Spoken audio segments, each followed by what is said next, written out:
Welcome back to Dussy TV. So I'm joined here by Ian Bird, our first team manager. Ian, firstly, congratulations on winning the title. What an absolute achievement. I've seen on our social medias that you've said that it was a team effort, so just talk to us a little bit about that. Well, obviously you've got the team itself, the 11 players on the pitch on Saturday, the 14 if you include the substitutes. But we've probably got a squad of about 20 players. That there are players in the reserves, Lewis Norbury, Finn Kelly, Sam Brooks, who've not been with us over recent weeks, but have all played an important part in our achievement this season. I think about the management team. So you've got Tom Boozy, Ricky Cleverley, Alex Ingham, Graham Bird, and myself, who've all worked together to get the team focused week in, week out. And then I think about the wider team, the reserve team managers, Ollie Ford and his team, the A team managers who are bringing people through, Craig Forder and his team. On the commercial side, Tim Lee, Nick McKenzie. There are people behind the club that very much deserve to be part of the success, which is now very much focused on the first team, quite rightly so. But it's a big team that have all played their part this season. And as well as the people behind the scenes and on the pitch, we've got lots of sponsors. Just talk to us a little bit about them. Fantastic sponsors. Shred Station have been with us for, I think now 4 seasons. That sponsorship's about to come to an end, but we're really grateful to them. We've had sponsorship from Rogers and Norton, Smith and Pinching, Norwich Woodburners, and lots of other sponsors, Merchants of Spice, the Cottage, and we're really hoping that some of those guys and some new people will come on board to support the club next season as we take a step up. That's brilliant. So anyone who's looking to support the club, they can email us either dussy.tv@gmail.com or they can get in touch with yourself, Ian, or Graham. Pop us a comment, let us know, and we'll be more than happy to get the information out to you. So Ian, just talk to us a little about the celebrations that happened on Saturday after the game. Well, it couldn't have been more perfect, really. We heard with about 3 or 4 minutes to go, I think, Elliot Rowe told us that Wroxham had lost. So we knew that a win would bring us the title. At that time, we were drawing 1-1 and down to 10 men. So it was perhaps looking a little unlikely, but we were getting on top.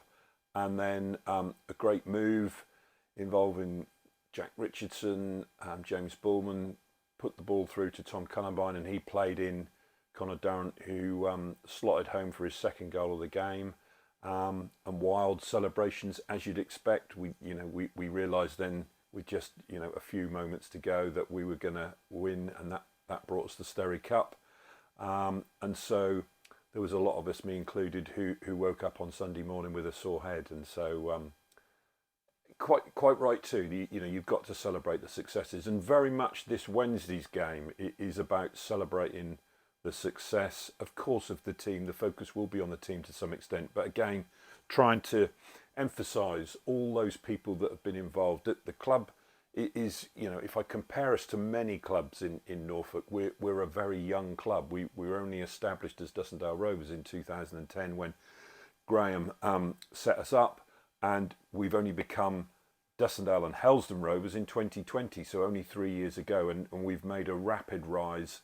But to do that, you need lots and lots of hard work, and I'd have to say that a lot of that hard work has been done by Graham Bird, and a relatively small group of volunteers supporting him. So it's fantastic for him and those volunteers that we've got this success. But I know that he'd be saying, this is only part of the journey. We want to go on being successful. One of the things he says is there's never to be a ceiling. We don't want to be able to not get promoted because the ground's not sufficient or we don't have enough money or whatever. If we've got the players, then we want to be able to go on. So we see this as a milestone in our journey. So talking of milestones, you've got some really exciting things coming up. We had the mascots there on Saturday. with the under-9s. We've got mascots joining us again this Wednesday, and then for our last game of the season on the 29th. You've also got Thorpe Academy that's now starting in September, so just talk to us a little bit about that. Yeah, well, first of all, the mascots was a new initiative to try and introduce some of the young people that are part of the club, and make them feel part of Dussindale Hellesdon Rovers Football Club. It's the first time we'd done it on Saturday. The feedback we've had from Lucy was really positive, and so it's something that we'll certainly carry on doing. And as you say, the under-7s are going to be with us on Wednesday. The link with Thorpe Academy's coming a little bit longer. It actually starts this September when their first cohort start, and we're really looking forward to working with Harty, Nathan, Jamie at the high school, and trying to develop some of those young players into future stars, hopefully with Dussindale and Hellesdon Rovers. Fantastic. Lots of exciting things to come for the club still, even though you've reached this huge milestone of winning the Sterry Cup. Once again, huge congratulations, Ian, and thank you very much for your time today. Thank you.